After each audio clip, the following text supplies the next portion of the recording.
하나님의 말씀은 신명기 6장 1절로부터 9절입니다. 합독하겠습니다. 이는 곧 너희의 하나님 여호와께서 너희에게 가르치라고 명하신 명령과 규례와 법도라. 너희가 건너가서 차지할 땅에서 행할 것이니 곧 너와 내 아들과 내 손자들이 평생에 내 하나님 여호와를 경외하며 내가 너희에게 명한 그 모든 규례와 명령을 지키게 하기 위한 것이며 또 내 나를 장구하게 하기 위한 것이라. 이스라엘아 듣고 삼가 그것을 행하라. 그래야 하면 내가 복을 받고 내 조상들의 하나님 여호와께서 내게 허락하심 같이 젖과 꿀이 흐르는 땅에서 내가 크게 번성하리라. 이스라엘아 들으라. 우리 하나님 여호와는 오직 유일한 여호와이시니 너는 마음을 다하고 뜻을 다하고 힘을 다하여 내 하나님 여호와를 사랑하라. 오늘 내가 내게 명하는 이 말씀을 너는 마음에 새기고 내 자녀에게 부지런히 가르치며 집에 앉았을 때든지 길을 갈 때든지 누워 있을 때든지 일어날 때든지 이 말씀을 강론할 것이며 너는 또 그것을 내 손목에 매어 기호를 삼으며 내 미간에 붙여 표로 삼고 또 내 집 문설주와 바깥 문에 기록할지니라. 아멘. 오늘 말씀의 주제는 크게 번성되게 하시는 은혜 받을 사람, 이런 주제로 말씀 받겠습니다. 사탄이 하는 일 중에 여러 가지 일이 있지만 미혹시키는 일을 마귀가 보편적으로 합니다. 썩이는 일이죠. 참 진리를 따르지 못하게 하고 특히 하나님의 은혜를 모르게 하는 일을 마귀는 아주 치밀하게 모든 사람에게 그렇게 작업을 잘 합니다. 하나님 은혜 모르게 하고 하나님을 사모하지 못하게 하고 하나님의 말씀을 사모하지 못하게 이렇게 미혹하는 것이 마귀입니다. 그래서 우리가 전도 대상자, 우리 가족, 가문의 영혼들을 구원하기 위해서 가장 많이 기도해야 될 것이 뭐죠? 미혹시키는 악한 영을 결박시키고 쫓아내는 기도. 이 기도가 반드시 전제가 되어져야 구원의 문이 가문에 열리게 되어집니다. 그래서 마귀는 자지도 않습니다. 하나님도 주무시지 않는다고 하셨죠. 그것처럼 마귀도 자지도 않고 쉬지도 않습니다. 처음부터 끝까지 미혹을 시키는데 하나님 은혜 찾지 못하게 하고 알지 못하게 하고 이렇게 미혹하고 썩이고 있습니다. 그래서 여러분의 기도가 무시로 되어져야 됩니다. 쉼 없이 쉬지 말고 기도가 되어져야 됩니다. 첫 번째 기도가 반드시 미혹해서 하나님의 은혜를 모르게 하는 악한 마귀 사탄을 결박시키고 내어쫓는 이 기도가 늘 누려지게 되기를 바랍니다. 신명기 13장 1절에서 3절에 보면 하나님이 우리를 시험하신다고 말씀했습니다. 시험해 보시는데 왜 시험해 보시겠어요? 하나님이 본격적으로 주시는 복을 받을 사람인가 아닌가 이렇게 하나님이 시험해 보시는 겁니다. 하나님의 보편적인 축복과 은혜는 이 땅에 사는 모든 사람들이 다 똑같이 누려요. 불신자도 누리고 신자도 누리고 모든 사람 다 누려요. 심지어 하나님을 거역하는 사람도 보편적인 하나님의 은혜와 축복은 함께 다 누리고 사는 겁니다. 자기들이 하나님의 은혜라고 인정을 안 해서 그렇지. 그런데 하나님은 이런 은혜 받을 사람을 찾는 것이 아닙니다. 하나님이 진짜 복을 주실 수 있는 사람, 하나님의 진짜 복을 받을 사람을 하나님이 찾고 계시는 겁니다. 그럼 이 복을 받을 사람을 찾으시는데 꼭 시험해보고 하나님이 복을 주시는 겁니다. 예를 들면 아브라함에게도 하나님이 시험을 하셨죠. 아들을 낳을 수 없는 상황이 됐잖아요. 아브라함도 그렇고 아내 사라도 그렇고. 그런데 하나님이 기적적으로 하나님이 특별한 은혜로 이삭을 낳게 하셨단 말이에요. 그리고 이삭이 이제 잘 성장해서 이제 성년이 되기 전에 하나님이 이삭을 시험을 딱 하시는데 아브라함이 하나님을 사랑하느냐 사랑하지 않느냐 이 시험을 하신단 말이에요. 그 시험 내용 잘 아시죠? 네 사랑하는 아들 내 독자 이삭을 모리아산에 가서 뭐 해라? 하나님께 번제로 드리라. 이 기막힌 시험을 하나님 하시는 거예요. 그런데 아브라함이 고민한 장면이 있던가요? 없죠. 히브리서에 보면 아브라함 적각 순종했습니다. 선종한 이유를 히브리서에 말씀하고 계십니다. 아브라함이 한 가지 믿었다고 했어요. 내가 이삭을 번제로 드리면 하나님은 내가 번제로 드린 이삭을 뭐 시키신다? 부활을 시켜주신다. 어차피 하나님 부활시켜 주시기 때문에 내가 하나님의 말씀에 순종해야지 하고 아무런 망설임 없고 근심할 이유도 없고 이삭을 번제로 드리죠. 그런데 하나님이 양을 예배해 주셨잖아요. 이삭을 번제에 올려서 각을 뜰 필요도 없어요. 왜? 하나님이 시험이니까. 하나님이 뭐라고 말씀하셨죠? 이제야 네가 나를 사랑하는 줄 알았다. 이때부터 하나님의 복이 아브라함에게 부어지기 시작합니다. 그래서 지금 전 세계 유대인들이 세계를 다 장악하고 있거든요. 세계 경제 유대인들이 다 차지하고 있습니다. 세계 모든 권세 힘 유대인들이 다 가지고 있습니다. 이 유대인들이 가장 존경하는 인물이 누구죠? 아브라함이 되는 겁니다. 이렇게 하나님이 아브라함을 축복해 주신 것이죠. 그래서 하나님은 하나님의 특별한 축복을 주실 사람을 시험하시는 거예요. 이 사람 찾기 위해서. 이해가 되시겠죠? 그러면 그 특별한 축복의 내용이 뭔가 하니까 오늘 본문 제목입니다. 번성하게, 크게 번성하게 되는 은혜를 받을 사람이 누구냐? 이걸 하나님이 찾으시는 거예요.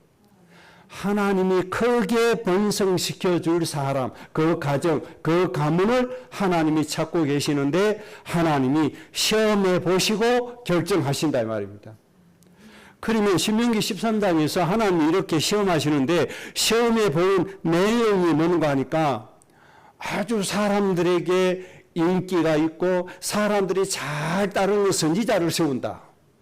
그리고 꿈을 잘 꾸는 사람, 그러니까 기적과 이적을 잘 일으키는 사람을 하나님이 세우신다는 거예요.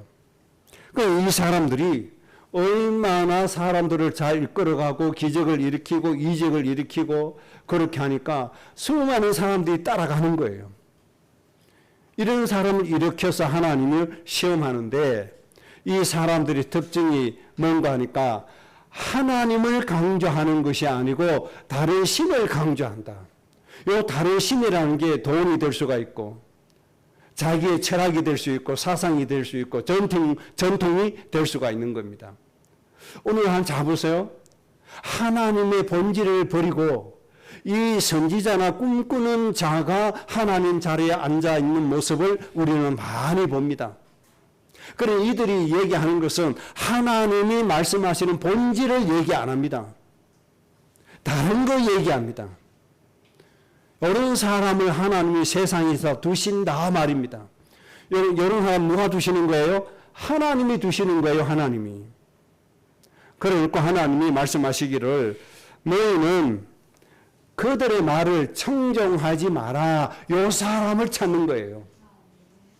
하나님의 본질을 찾는 사람을 찾으신다 그 말이에요.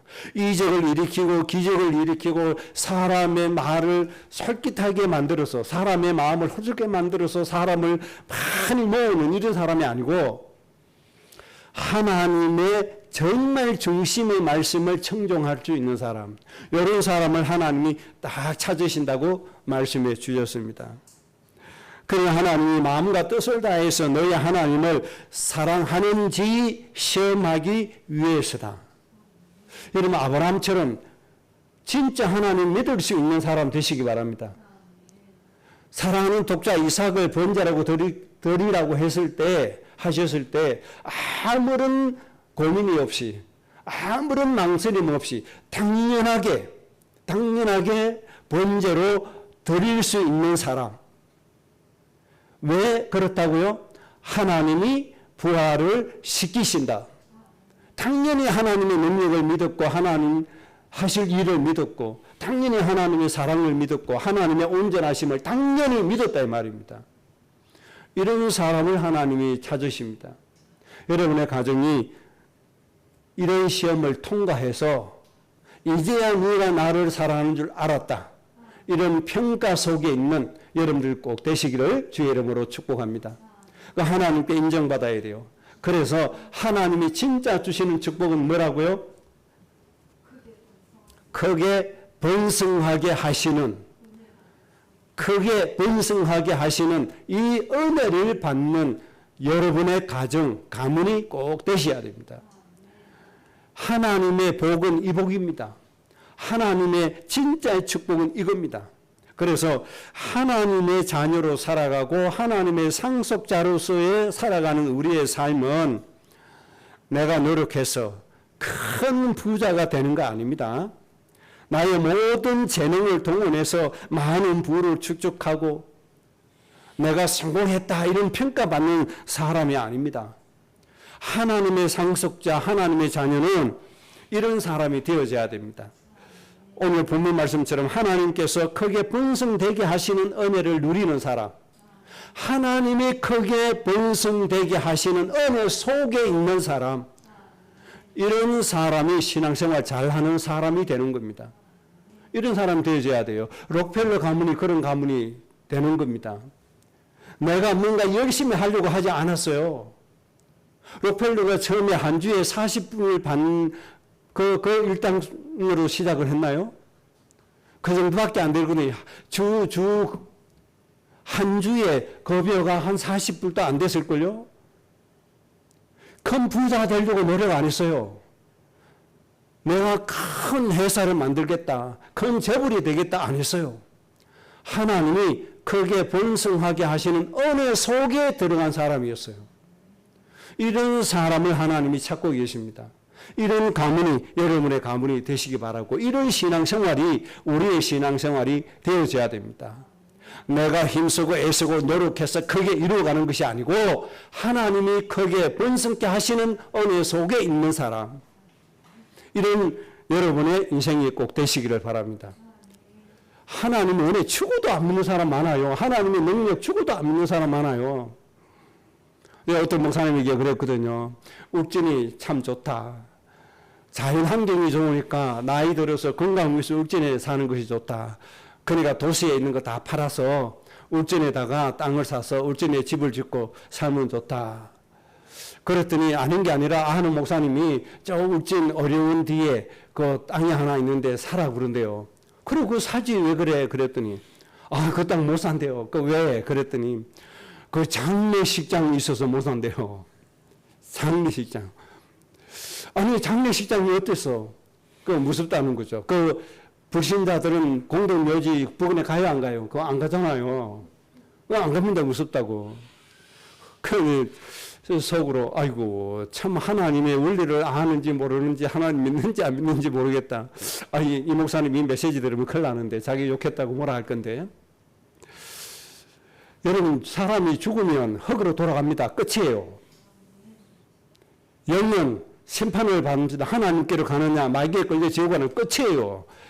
장례식장 수만 개 있어도 상관없어요. 묘지 수백 개 있어도 상관없어요. 여러분 이미 흙입니다. 흙. 하나님은 흙으로 사람을 지었어요. 흙에 묻히면 끝나는 거예요. 흙하고 똑같습니다. 여러분. 우리 성도들이 돌아가셨잖아요. 매장했잖아요. 몇 년 뒤에 개장을 해보면 살이 썩어서 흙하고 똑같이 되어 있습니다. 그 묻혀진 흙하고 똑같아요. 변색되는 것도 없어요. 흙하고 똑같아요. 왜 그렇습니까? 하나님 흙으로 창조하셨으니까. 흙이에요. 흙에 불과해요. 매일 흙 밟고 다니면서, 매일 흙에서 나오는 채소 먹으면서, 매일 흙에서 나오는 쌀 먹으면서 장례식 때 하는 무섭다. 그건 원리도 모르고 하나님 안 믿는다는 얘기거든요. 자기들 하나님 믿는다고 하면서도. 제가 지금 예를 들어서 이렇게 말씀 드리는 겁니다. 여러분 정말 하나님 믿으시기 바랍니다. 정말 하나님의 창조 원리를 좀 아시기 바랍니다. 우리는 하나님이 번성케 하시는 어마어마한 축복을 담아주시는 그릇이 되는 것, 이런 가문이 되는 것, 이 축복이 내 인생이 되도록 하셔야 됩니다. 꼭 그렇게 되시기 바랍니다. 자, 그러면 오늘 본문 말씀을 통해 크게 두 가지로만 말씀을 드리겠습니다. 첫째는 신명기 6장 3절에 이렇게 말씀했죠. 젖과 꿀이 흐르는 땅에서 크게 번성하게 되리라. 젖과 꿀이 흐르는 땅은 환경입니다. 우리의 모든 환경을 젖과 꿀이 흐르게 해 주실 뿐만 아니고 여기에서 하나님이 우리를 어떻게 하신다고요? 크게 번성하리라. 여러분의 인생이 이렇게 될 줄로 믿습니다. 여러분 이 원리 안에서 사라지는 인생이 되게 만들어야 되고 여러분의 가정을 이 축복 속으로 끌고 들어가줘야 돼요. 이 말씀이 우리의 가문의 은혜가 되도록 만들어야 되고 우리 가정이 이렇게 되도록 만들어 가야 됩니다. 자, 그래서 먼저 꼭 기억하셔야 됩니다. 하나님의 주 사역이 뭔가 하는 걸 아셔야 돼요. 하나님의 주 사역은 하나님의 쓰실 사람들을 번성하게 하시는 것이 주 사역이다. 이렇게 깨달으셔야 됩니다. 하나님 잘 믿는 사람은 복 주고 하나님 안 믿는 사람은 벌 주고 이것이 하나님의 사역이 아니에요. 하나님의 뜻을 이룰 사람, 하나님의 일을 이룰 사람을 하나님이 선택해서 그 사람을 결정하시면 그 사람을 번성시키게 하시는 것이 하나님의 주 사역입니다. 꼭 기억해야 돼요. 그럼 이렇게 번성되어진 이 가정, 가문, 개인은 어떤 일을 하죠? 하나님의 백성을 살리는 일을 하는 겁니다. 이해가 되시죠? 하나님이 이렇게 하신단 말이에요. 하나님의 주사역은 하나님 믿는 사람을 크게 번성시키는 일을 하시고 크게 번성된 우리는 사람을 살리는 일을 한단 말입니다. 이 원리가 세상에 그대로 적용되어지고 이루어져야 됩니다. 창세기 1장 28절에 하나님의 주 사역이 이겁니다. 생육해라, 번성해라, 충만하게 될 것이다. 그러면 너희는 나를 대신해서 땅을 정복하고 다스리라. 하나님의 주 사역입니다, 여러분. 이것을 우리에게 위임해 주신 겁니다. 우리는 땅을 정복하고 다스려서 땅을 뭐 해야 돼요? 살려야 돼요. 하나님은 우리를 생육하고 번성하고 충만하게 하시고 우리는 정복하고 다스려서 세상을 살리는 겁니다. 이 두 가지가 잘 완성이 되어져야 돼요. 하나님은 완성하실 겁니다. 그 다음에 창세기 12장 1절에서 하나님이 아브라함을 창대하게 하신다고 말씀했습니다. 아브라함을 창대케 했어요. 세계, 아까도 말씀드린 것처럼 세계의 정치, 경제 모든 것을 장악하고 있는 유대인들이 가장 존경하는 사람이 아브라함. 저 이슬람도 가장 존경하는 사람은 아브라함. 이렇게 되어지는 겁니다. 그만큼 하나님이 창대케 해 주셨다. 그렇게 말씀했습니다. 만약에 2000년, 3000년, 만년 뒤에 권형면이라는 이름을 2000년, 3000년, 만년 뒤에 모든 사람들이 기억하는 이름이고 추앙하는 이름이 됐다. 이게 창대케 되어진다 이 말이에요. 세계의 모든 민족을 살렸기 때문에 이런 이름이 하늘의 별과 같이 빛나게 되는, 이게 번성의 결과가 아닙니까? 하나님이 이 일을 주로 하신단 말이에요. 이 일을 할 때 우리 후대들이 일어서서 뭐 해야 돼요? 내 개인의 부를 누리면 안 돼요. 별미 타령하고 있으면 안 돼요. 뭐 해야 돼요? 죽어가는 영혼을 살려야 돼요. 창세기 17장 1절에서 6절에 있는 말씀도 하나님이 큰 민족을 이룰 것이다. 너에게서 왕들이 나와진다. 여러분, 이런 가문은 번성되게 된 가문입니다. 하나님이 이렇게 하시는 거예요. 큰 민족을 이루고 왕들이 나오게 될 것이다.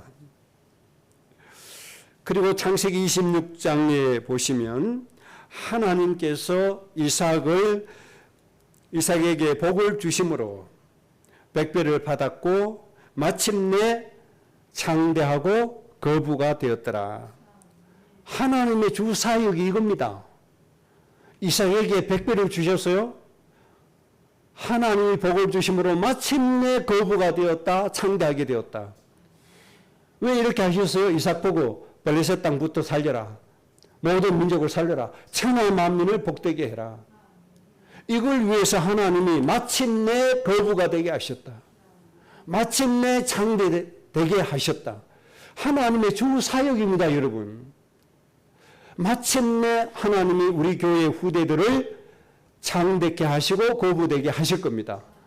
뭐 하라고요? 모든 민족 살리라고. 천하 만민을 복되게 하라고. 하나님의 주 사역이 모든 민족을 살릴 만큼 복을 누리는, 번성케 되는 가정 가문으로 세운 일을 하나님이 하시는 겁니다. 또 다른 예를 보면 신명기 1장 11절에 현재보다 1000배나 많게 하셨다. 저 가나안 땅에서 모든 민족을 살려야 될 이스라엘 민족, 400년이 넘도록 노예 생활하던 이스라엘 민족을 광야에서 현재보다 1000배나 많게 하셨다. 하나님이 이렇게 1000배나 많게 하신 이유가 뭐겠습니까? 가나안 땅에 들어가거든 모든 민족을 좀 살려라. 너의 배만 두드리지 말고 모든 민족을 좀 살려라. 이렇게 하나님이 크게 번성하게 해 주신단 말입니다. 하나님이 이를 이룰 사람을 크게 번성케 하시는 것이 하나님의 주 사역이시다. 꼭 기억하셔야 됩니다. 그 다음에 에스겔서 37장의 말씀 보면 이 하나님의 말씀을 버리고 하나님께 예배하지 않고 하나님을 떠나고 하나님을 거역하고 하나님이 배신한 이스라엘 민족들이 뭐와 같이 되었어요? 마른 뼈와 같이 돼버린 거예요. 이래 되면 큰일 나는 거죠. 마른 뼈처럼 완전히 망해져버린 거예요. 그런데도 불구하고 하나님이 이 민족을 쓰시겠다는 거예요. 그럼에도 불구하고 이런 사람을 쓰시겠다는 거예요. 그래서 하나님의 말씀이 임하니까 힘줄이 붙고 근육이 붙고 해서 큰 군대가 되었다. 이렇게 말씀했습니다. 여러분, 마른 뼈가 큰 군대가 됐어요. 이것처럼 거기에 번성한 게 어디 있습니까? 하나님이 이 사역을 하신단 말이에요. 그래서 너희가 큰 군대가 되거든 뭐 해라? 복의 근원이 되라 이 말입니다. 그 다음에 에스겔서 47장에 예수님 믿고 하나님이 축복받아서 교회에 가서 예배 드리는 작은 소자에 불과해요. 성전에서 나오는 조그만 물에 불과하단 말이에요. 그 하나님이 이 물이 성전에서 나왔기 때문에 물이 어떻게 해요? 발목에 차게 하시고 무릎에 차게 하시고 허리에 차게 하시고 건강이 되게 하시고 강물이 닿는 곳마다 전부가 살아나도록 하나님이 하셨잖아요. 살아났으니까 그 다음에 뭐 해요? 유지를 해야 되잖아요. 유지를 해야 되니까 뭐가 있어야 돼요? 양식도 있어야 되고 약도 있어야 되고 모든 것이 다 필요하잖아요. 이 필요한 것도 하나님이 다 만들어 주신 겁니다. 여러분, 우리 후대들을 하나님이 이렇게 앞으로 축복하실 겁니다. 아브라함이 당연히 하나님이 이삭을 부화시킨다고 믿으신 것처럼 하나님이 우리 후대들을 당연히 성전에서 나오는 물, 큰 강이 되어 전부를 살리는 이런 후대로 세우실 것을 정말 믿으시기 바랍니다. 그렇게 될까가 아닙니다. 하나님의 주 사역입니다. 이것이 하나님의 주 임무입니다. 그렇기 때문에 하나님이 반드시 이 일을 성취해 가실 겁니다. 꼭 믿으시기 바랍니다. 이제 너의 생활 청산하고 하나님의 일을 이루려고 가나안 땅에 가야 돼요. 그런데 400년이 넘도록 노예 생활을 했어요. 거기에 돈이 없잖아요. 경제가 없잖아요. 아무것도 없어요. 그랬더니 하나님이 애굽 사람들의 마음에 감동을 주셔가지고 자기들이 가지고 있는 모든 검은 부화를 다 꺼내가지고 이스라엘 백성들에게 다 건네주게 하신 거예요. 평생 400년이 넘도록 노예 생활을 하다가 내 것 하나도 없이 살다가 때가 되니까 하나님이 애굽 사람들이 가지고 있던 모든 경제를 다 물려받도록 했단 말이에요. 하나님이 역사하시면 이렇게 되시는 거예요. 그렇기 때문에 우리가 돈을 많이 가지려고 애쓰는 게 아니에요. 가나안의 이유를 가지고 살아야 된단 말이에요. 이유를 가지고 살면 하나님이 강대국이 가지고 있던 것을 다 안겨주신다고 말씀해 주셨습니다. 그걸 우리에게 지금 보여주시는 거예요. 이렇게 하나님은 크게 번성되게 하시는 은혜를 우리에게 주시는 겁니다. 여러분, 이 은혜로 살아셔야 돼요. 이것이 우리의 인생이 되게 만드셔야 돼요. 내가 힘쓰고 애써서 하려고 하면 안 됩니다. 번성케 하시는 은혜 속에 들어가야 돼요. 하나님 은혜 속에 들어가야 돼요. 하나님이 되게 하시는 축복 속에 들어가야 돼요. 이것이 아주 중요한 겁니다. 그 다음에 이사야 60장에 바다의 부와 이방인들의 재물을 너희에게 안겨주겠다고 약속했습니다. 세상의 모든 경제 흐름, 세상의 모든 부, 모든 이방인들의 재물을 어떻게 하신다고요? 너희에게 안겨주겠다는 겁니다. 이것이 하나님의 주 사역임을 믿으시기 바랍니다. 안겨주겠다. 이 세상에 누구 겁니까?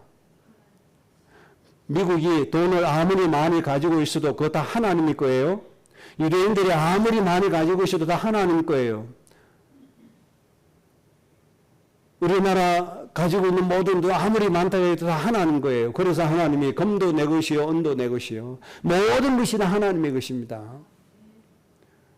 이 땅에 비자금 꽁꽁 숨겨놔도 그 모든 누구 겁니까? 하나님 거예요.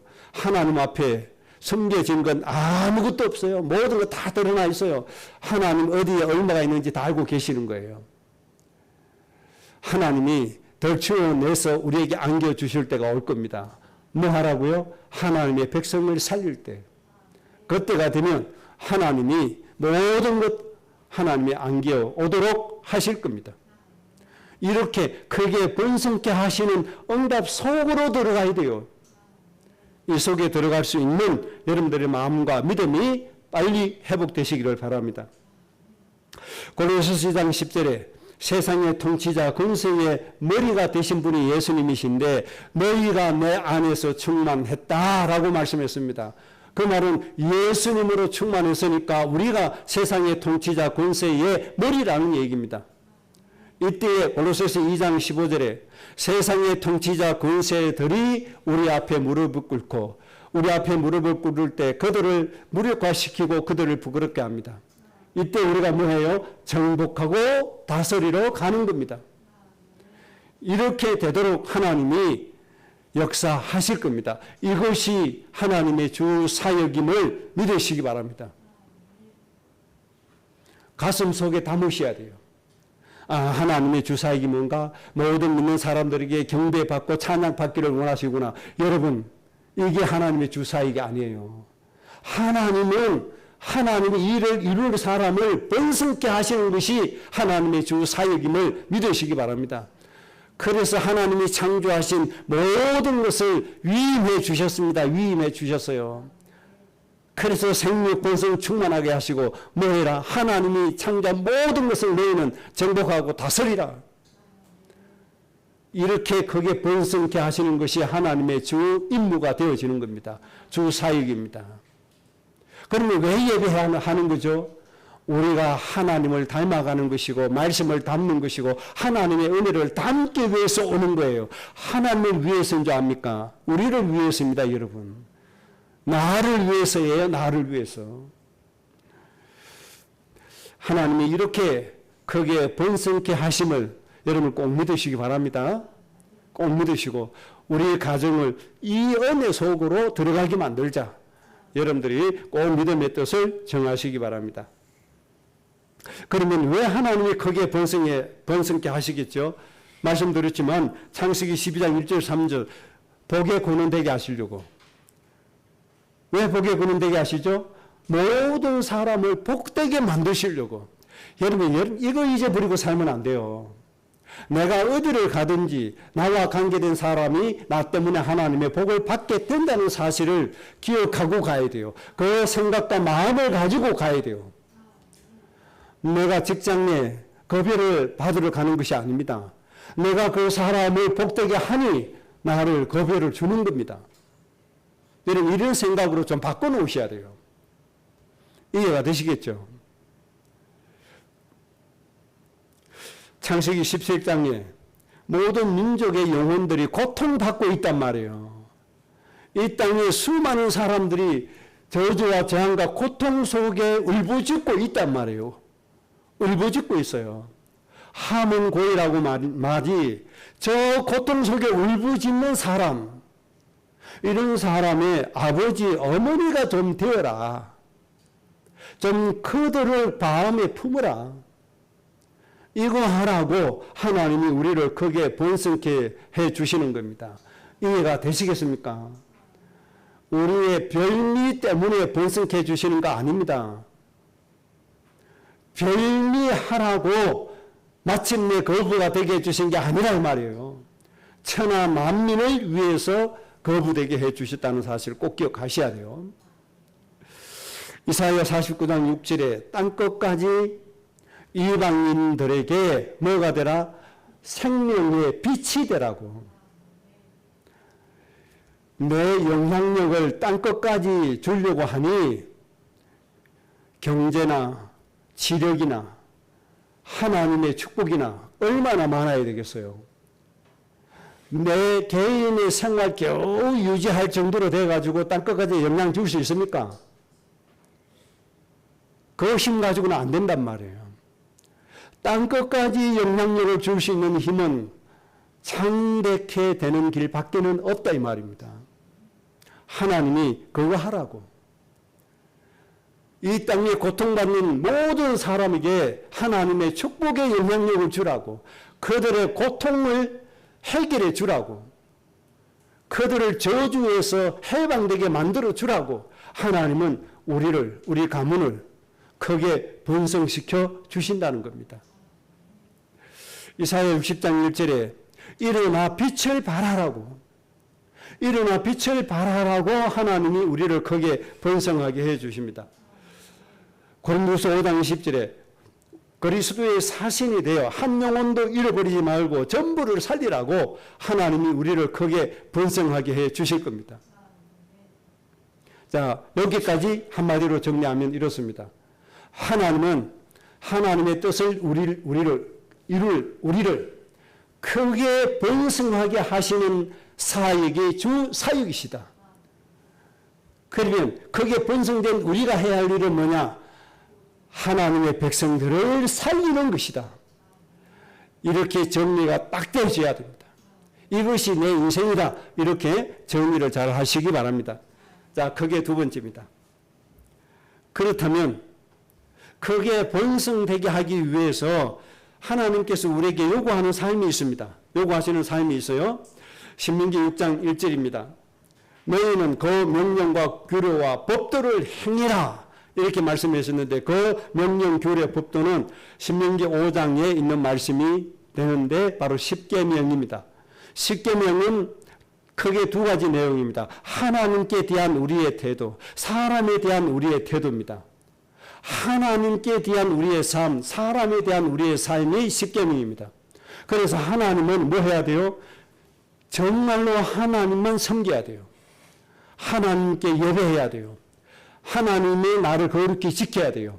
하나님 외에 다른 우상을 만들면 안 돼요. 그리고 사람에 대해서는 부모님을 정말 잘 섬겨야 되고 부모님께 순종해야 돼요. 그리고 이웃의 사람들의 생명도, 그들이 가지고 있는 모든 물건도, 그들이 가지고 있는 그 어떠한 것도 귀하게 여겨라. 손해를 끼치 마라. 특히 사람의 생명을 해하지 마라. 사람이 거짓 증언에서 피해를 주지 마라. 이것이 십계명입니다. 이것을 꼭 지켜서 행해라 이 말입니다. 꼭 지켜서 행해라. 우리의 삶이 기본적으로 이런 삶이 따라와 져야 됩니다. 이것은 반드시 지켜야 될 내용입니다. 그 다음 두 번째는 신명기 6장 4절에서 9절에 이 말씀을 우리가 꼭 지켜야 됩니다. 6장 4절에 우리 하나님은 유일한 여호와이시다. 전제를 딱 하십니다. 그러니까 이 말씀은 인간을 진실로 사랑하고 인간의 문제를 온전하게 해결하실 수 있는 분은 여호와 하나님 밖에 없다는 겁니다. 인간을 진정으로 사랑하시고 인간에게 구원을 주시고 인간의 모든 문제 해결하시고 인간을 행복하게 살게 하실 분은 여호와 하나님 밖에 없다는 것을 먼저 기억해라. 그래서 우리는 뭐예요? 온전하게 이 하나님만 바라보고 가는 겁니다. 그 다음에 5절에 6장 5절에 여호와를 사랑해라. 하나님을 사랑해라. 사랑하는데 마음을 다해서 사랑하고 뜻을 다해서 사랑하고 힘을 다해서 사랑해라. 하나님을 사랑하되 적당히 사랑하라가 아닙니다. 마음과 뜻과 힘을 다해서 하나님을 사랑해라. 하나님을 사랑해야만 됩니다. 하나님을 사랑하지 않는 사람은 저 죽어가는 사람의 영혼을 사랑할 수가 없기 때문에 그렇습니다. 자, 다시 말씀드립니다. 하나님을 진실로 사랑하는 사람이 저 영혼을 사랑합니다. 이해가 되십니까? 송명훈 목사님이 하나님을 진실로 사랑하니까 자기 두 아들을 죽인 안대선이라고 하는 저 사람을 사랑할 수 있는 겁니다. 그래서 하나님을 사랑하라고 하는 겁니다. 이해가 되시겠죠? 우리가 하나님을 사랑하지 않으면 저 죽어가는 사람의 생명을 사랑할 수가 없어요. 하나님 사랑하지 않으니까 사람을 뭐 하죠? 내 이익의 도구로 이용해요. 사람을 이용해서 내 이익을 챙겨요. 내 것을 희생해서 사람을 살리는 것이 아니라 사람을 이용해서 내 이익을 챙긴다 이 말이에요. 그래서 하나님이 하나님부터 사랑해라. 사랑하되 그냥 사랑하지 말고 네 뜻을 다해라. 힘을 다해라. 온 마음을 다해서 하나님을 사랑해라. 그래야만 우리가 사람을 사랑할 수 있습니다. 사람을 사랑할 때 모든 민족을 복되게 할 수가 있는 겁니다. 그 다음에 6장 7절입니다. 자녀에게 하나님의 말씀을 부지런히 가르치라. 자녀에게 말씀을 가르치라. 아주 중요한 겁니다, 여러분. 그러니까 이삭이 야곱, 에서 이 자녀에게 하나님의 말씀을 제대로 못 가르쳤어요. 아말렉 조상이 누구라고요? 에서. 하나님이 그렇게 싫어하시는 그 족속, 아말렉 족속 에서 때문에 생겨났다 이 말이에요. 그래서 하나님은 내 자녀에게 뭐를 가르치라? 말씀을 가르치라. 여러분 굉장히 중요한 거예요. 에서에게 야곱에게 말씀 가르쳤어야 돼요. 이걸 가르치지 않고 그저 내가 좋아하는 거 해달라 이것만 요구했어요. 이런 부부들 많죠. 큰일 나는 거예요. 자녀에게 하나님의 말씀을 가르치라. 아주 중요합니다. 앉아 있을 때에 가르치고 길을 갈 때도 가르치고 누워 있을 때도 가르치고 일어날 때도 가르치고 말씀을 강론해라. 이렇게 말씀해 주셨습니다. 보통 우리 자녀들이 지금 학생들이죠. 청소년들이죠. 매일같이 앉아 있는데 누워 있는데 말씀 가르친다고 야 말씀 공부해 보세요. 난리가 납니다. 난리가 나요. 입이 얼마나 삐져나오겠습니까? 짜증은 얼마나 내겠습니까? 되겠어요? 안 됩니다, 여러분. 영적으로 하셔야 됩니다. 어떻게 하셔야 돼요? 여러분의 가슴 속에 말씀이 정리되어 있어야 돼요. 말씀이 가슴에 담겨야 돼요. 이 말씀이 내 자녀에게 온전히 전달되게 해달라고 기도해서 영적으로 하나님이 깨우쳐 주셔야 돼요. 이런 가르침이 먼저 있게 되기를 바랍니다. 뭘로 해야 돼요? 내 가슴으로 담고 가슴으로 정말로 뜨겁게 기도해야 돼요. 그때 말씀이 전달되어져요. 이거 하지 않고 물리적으로 앉혀놓고 말씀 공부하려고 하면은 오히려 빗나갑니다. 싸움밖에 안 일어납니다.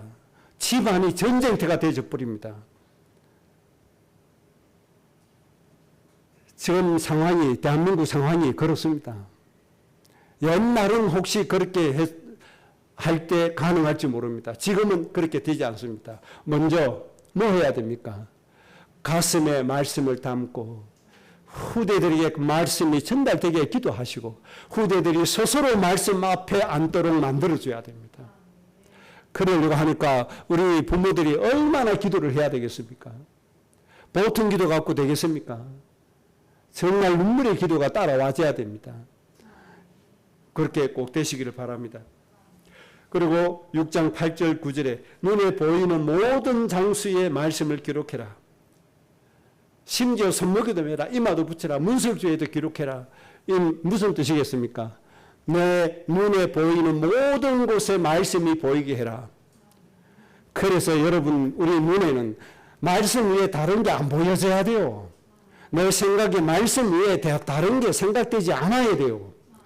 왜요? 이 말씀이 꿀보다 더 단 말씀이잖아요. 이 말씀이 능력이잖아요. 이 말씀 묵상하면 우리 질병이 치유되어지는데요. 이 말씀이 나를 행복하게 해주시는데요. 이 말씀이 꿀보다 더 단 말씀인데요. 이 좋은 말씀을 어떻게 해요? 주야로 묵상할 수밖에 없잖아요. 다른 것이 들어올 틈이 있을 수가 없잖아요. 여러분 이런 상태가 되어져야 됩니다.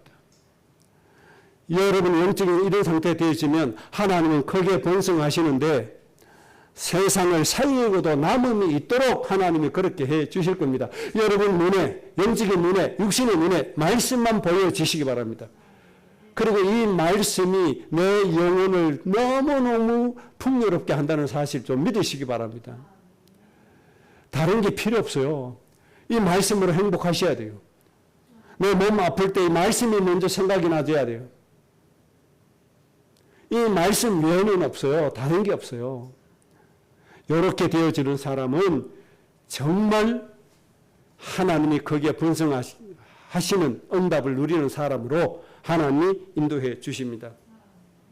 그래서 결론입니다. 내 임의대로 살지 말고 하나님의 계획 속으로 들어갑시다. 내 노력으로 살지 말고 하나님이 응답 주시는 거기에 번성케 하시는 그 응답 속으로 들어가서 정말 하나님이 주시는 말씀으로 행복해지고 모든 사람, 수많은 영혼을 살릴 수 있는 정말 행복하고 기쁘고 즐거움이 넘치는 여러분들의 매일의 삶이 되시기를 주의 이름으로 축복합니다. 합심으로 기도하겠습니다.